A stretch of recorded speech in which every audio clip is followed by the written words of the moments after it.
Bonjour tout le monde. I've spent the last couple of weeks buried in an extremely specific form of retro gaming, that being a compilation project involving Fire Emblem Genealogy of the Holy War. Genealogy, or FE4 as it's referred to in fan-numbered shorthand, stands out as one of the most celebrated entries in the franchise to have never left Japan, and it's a game that some fans, myself included, have been clamoring to have remade for years. FE4's time has come, we say, citing both that it's currently the oldest game in the series not to have a remake, and that its setting, the continent of Yggdrasil, is the only one to still lack any sort of officially localized content outside of the occasional Fire Emblem Heroes representation. The release of the cleaner and, shall we say, more professional fan translation Project Naga in 2016 has only made FE4 even more accessible to English-speaking audiences, and the fairly obvious reveal that the latest game in the franchise, Fire Emblem Three Houses, was significantly influenced by FE4 suggests that this title is still as relevant as ever to the present and future of Fire Emblem. But why, really? Unlike most of the games that predate the 3DS era, FE4 has no Smash reps, its presence in Heroes is on the smaller end, and it doesn't even enjoy the same strong levels of nostalgia in Japan that Mark's games do.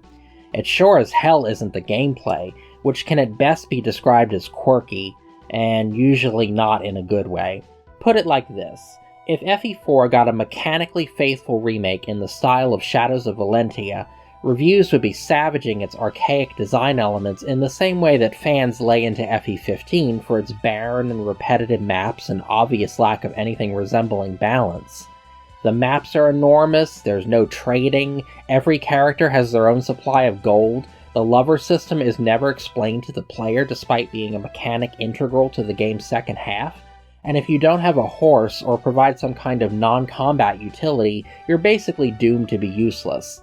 So, yeah, nobody really wants FE4 remade for the gameplay. Instead, and as you probably guessed if you happened to glance at my channel recently, the appeal of this game lies in its writing, so much so that I put together a full event gallery of the game just so more people could see and appreciate what FE4 has to offer. By all means, go and check that out if you're interested, but in this video I wanted to follow that up by exploring why exactly the story of Genealogy of the Holy War is so loved by Fire Emblem fans, and why it continues to resonate as one worth playing, or watching as the case may be, even more than 2 decades later. Although, before I really get into it, I should mention, yes, this is indeed the game with all the incest. If there's one thing that FE4 has always been notorious for, even in the early days of the Western fandom, it's that there's a lot of incest in this game, and that it even set a kind of precedent for incest subtext as a recurring element in the series going forward. I liken it to Game of Thrones in that regard. Another popular, or, well, formally popular, fantasy series that incorporates multiple instances of incest into its story. You just kinda have to roll with it, although, as we'll get to a little later, I can at least appreciate some of the specific ways in which FE4 chooses to roll with it. Oh, and copious spoilers ahead for a 27-year-old game, just in case you needed that warning for some reason. Now then, in order to talk about what FE4's story accomplishes, I first need to define what the core Fire Emblem story even is. Because despite its many games and settings, there is in fact a single basic narrative around which this franchise has built itself. As laid out by Shadow Dragon all the way back in 1990, the standard Fire Emblem plot goes like this. A lord of noble or royal birth, traditionally associated with the color blue, loses his homeland in an invasion by a foreign power. This foreign power is usually an empire, because Fire Emblem adheres to the standard fantasy trope of kingdoms good, empires bad. His father or another older authority figure will be killed in this invasion, and he will be forced to flee to an allied or neutral territory. The lord must then travel around the continent, aiding in rebellions against the antagonistic nation and recruiting allies to his cause, before finally staging a counter-invasion of the enemy nation and fighting its leader, traditionally associated with a contrasting color like red, black, or purple. In most cases, the main political antagonist will eventually be revealed to be either allied with or subservient to some kind of supernatural threat. A magical dark cult, or a dragon, for example. Speaking of which, dragons and legendary weapons factor into the story at some point, but the ways in which they do vary from game to game. The most common of these is that the gods of a game's backstory, who are responsible for creating its various legendary weapons and aiding humanity in other ways, are eventually revealed to have been dragons. And finally, the resolution is a bittersweet one, ending well for most of the playable cast, but leaving the door open to future conflict. Some games spell this out explicitly, to the point that it could be considered the thesis statement of Fire Emblem as a whole. You can kill all the obviously evil people, and restore the good king to his throne, and make peace between warring nations, and even try to kill God if you're feeling up to it, but peace will never last because human greed and selfishness will always win out in the end.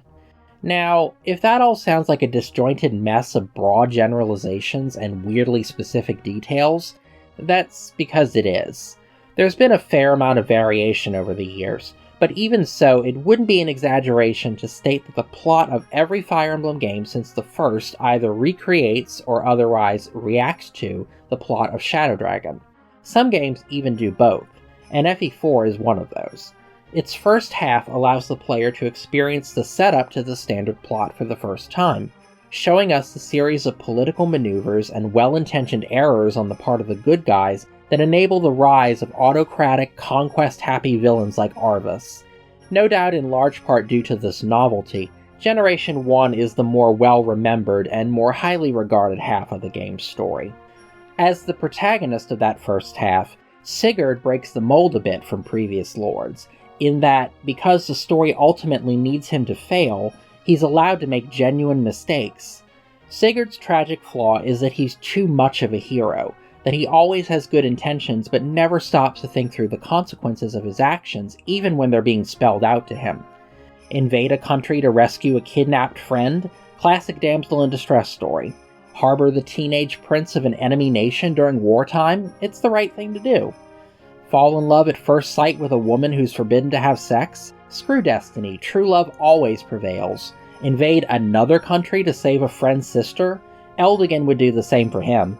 It's so easy to follow the sequence of bad decisions that lead to Sigurd's downfall and the creation of Arvis's continental empire, but in getting to watch that process unfold, FE4 invests the player in Sigurd's well-meaning screw-ups.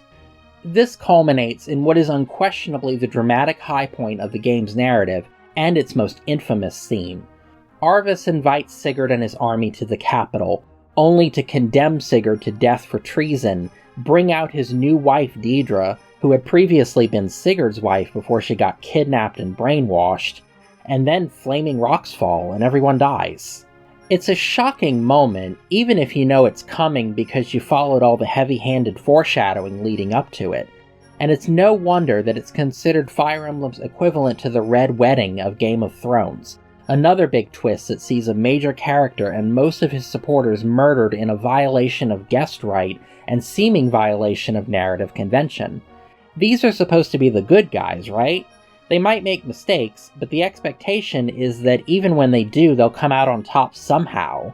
But that's not the case here, and Sigurd's failure paves the way for the standard Fire Emblem plot to follow in the second generation. Oh, quick aside though, Sigurd may be kind of an idiot who walks into his own doom, but it does not then logically follow that Arvis is in the right, or is secretly FE4's real protagonist or whatever. Arvis allies himself with an assortment of objectively terrible people in his pursuit of power, some of whom he backstabs once he's got no more use for them, and some of whom backstab him once his own usefulness has run out. He is totally fine with his allies instigating wars and getting up to a whole lot of murdering as a part of his master plan, and while we're told that the first few years of his reign are good ones, that all goes downhill pretty quickly. And there's the pretty clear implication that a ruler who got his power from a bunch of political assassinations and wars of conquest isn't going to be a very stable one. Additionally, some of his motivations for allying with Manfroy are purely selfish, and that bit with using Deidre to taunt Sigurd shows that Arvis can sometimes be a petty asshole as well. In the end, he's so fixated on the long game that he can't see that he's just another pawn in someone else's long game. This is not to downplay the fact that Arvis is one of Fire Emblem's most memorable and well-developed villains, but more to highlight that when the game eventually gets around to giving him sympathetic qualities, it's not because of a tragic backstory or because of his revolutionary political vision. I only say this because there are relevant, if extremely controversial, parallels to be made between Arvis and a certain contemporary Fire Emblem antagonist, so I felt it was worth mentioning.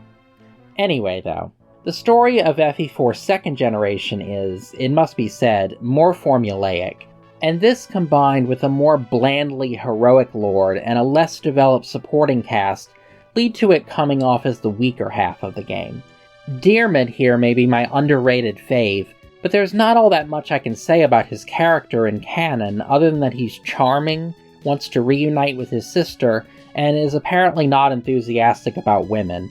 And that last one you'd only know by looking into the game's hidden love growth values. The second generation also suffers from some glaring structural problems, in that nearly half of its runtime zeroes in on the ongoing civil war in the Thracian peninsula, and just about forgets all that stuff about Arvis's empire in the interim. Now, we know for a fact that when it came to Gen 2, Thracia was really the story the developers wanted to tell, because then they went and made an entire midquel doing exactly that. But within FE4, the Thracia arc barely justifies the amount of time it takes up. It is, at the very least, thematically effective, because in contrast to the corrupt, child-kidnapping empire, the situation in Thracia essentially amounts to a blood feud, where everyone comes out of it looking a little bit terrible. Seliph joins his cousin Leif in conquering the sovereign kingdom of Thracia and killing its king, Trevant, because Leif is taking vengeance for Trevant murdering his parents, and because it was the dream of Leif's father Quan to unite the peninsula, by force if necessary, based on Quan's belief that he deserved to be king of a united Thracia instead of Trevant. That's kind of messed up, all things considered, and the game knows it. The chapter where Thracia is conquered is called For Whose Sake. The music, the track in the background right now, is oddly somber. Seliph openly questions his role in the conflict, and none of the Thracian characters, even Trevant, are painted as irredeemably selfish or evil. And yet, even so, Leif takes his revenge and becomes the king his father had dreamed of being, while instead it's Seliph who gets lectured by the ghost of his parents about there being more important things than vengeance. As much as I enjoy Fire Emblem's first bisexual imperialist and the lifelong devotion he inspires in his knight Finn, which also gets a callback in Three Houses, by the way, I find that the resolution to his son's and his nephew's character arcs work better when they're combined in a character like Dimitri, who also gets to learn a lesson about vengeance and the suffering of the common people, without having a very obvious counterpoint just kind of there in the ending. I do think, however, that gets more to the heart of why Genealogy of the Holy War story is so highly regarded. It's got its share of comic relief like any other Fire Emblem, but for the most part it takes itself very seriously, and unlike any of the games with self-insert avatars, doesn't pull any punches for the sake of keeping the player comfortable, whether that's forcing you to watch Sigurd get barbecued, or revealing that the amnesiac waif you might have been shipping Seliph with all this time is in fact his half-sister. On that note, though, it's worth pointing out that FE4 offers a more nuanced take on incest than simply inviting us to be grossed out at these brothers and sisters getting all hot and bothered for each other. One of Arvis's redeeming qualities is that he appears to genuinely love his sister wife and their inbred daughter, and one of his last acts is to give Julia the means to defeat her dragon-possessed brother. Lachesis and Eldigan's relationship is a subject of bawdy village gossip, but their children eulogize them as star-crossed lovers and can even aim to recreate their dynamic as romantically involved first cousins. I don't care all that much about any of these individual pairings, but I can appreciate the game for finding interesting ways to explore some very contentious subject matter. Again, not unlike Game of Thrones. More broadly, for such an old game, Genealogy of the Holy War is remarkably adept at showcasing Fire Emblem storytelling at its best. contrary to some of the discourse surrounding the series in recent years, FE isn't really about political realism or progressive social commentary so much as it is about wartime character drama, how war is inevitable thanks to flawed human nature, but also an evil that harms everyone involved, including those we probably wouldn't bother to think about because they're not at the center of the story. Every Fire Emblem does this to an extent, but because FE4's story plays out progressively over gigantic maps, it's able to stress the cost of war as you're actively engaging in it. You get to watch the ugly and therefore evil Lords of Augustria panic over the course of chapters 2 and 3 as Sigurd seizes more and more of their territory, and then you talk to the local villagers and learn that most of their lords are greedy assholes, but also that they've got loved ones in the enemy army that you went and killed. Lewin figuratively beats Sigurd over the head with the consequences of his impulsive invasion of a foreign country, which is effective in the moment, but also works as setup for later when the story moves to Celeste and Sigurd's the good guy stepping in to settle a civil war, while it's Lewin who's got some growing to do before he can accept his birthright, a grossly overpowered wind tome. And, by the way, if you're keeping up with the Three Houses parallels, Lewin is a fairly obvious inspiration for Claude. They're both princes incognito, they're both associated with wind and the color green, they can both be a little bit trolly, and Claude's alternate hairstyle is obviously inspired by Lewin's. But to get back to my point, it's all these little character moments framed in the context of an ongoing war that really make Genealogy of the Holy War stand out, because unlike most later games, they're not taking place behind the fluid continuity of the support system, or in a fixed home base like Fates' Pocket Dimension Castle or Three Houses Monastery.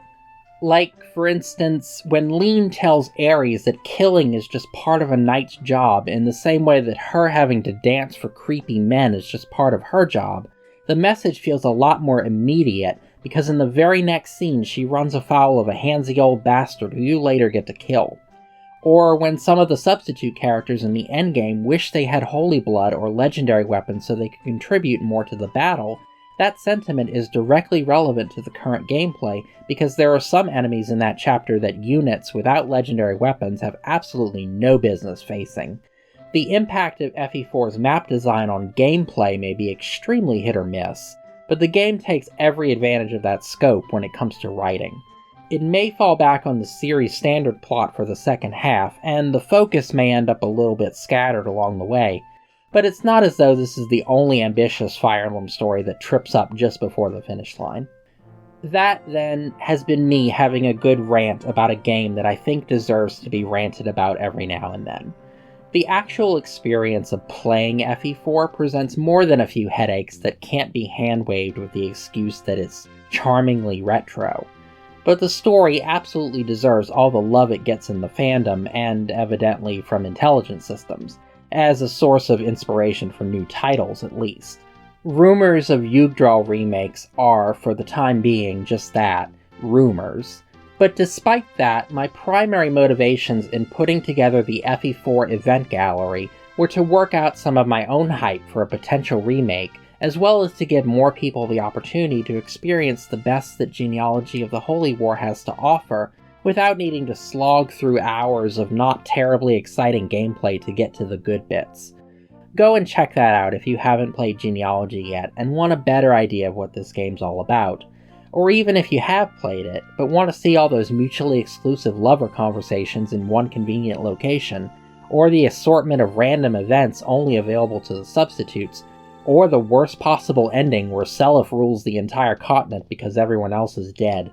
Either way, thanks for watching and supporting the content on my channel, and if you enjoyed this video, or anything in the event gallery for that matter, let me know about it by liking and commenting on whichever one makes the most sense to you. And if you're not subscribed to me, I'd love it if you did that as well. I also want to know what you guys think about Genealogy of the Holy War, and if you'd like to see it get a full remake, or even just an official localization in the form of a limited time Switch port, as weird and disappointing as that would be. Au revoir!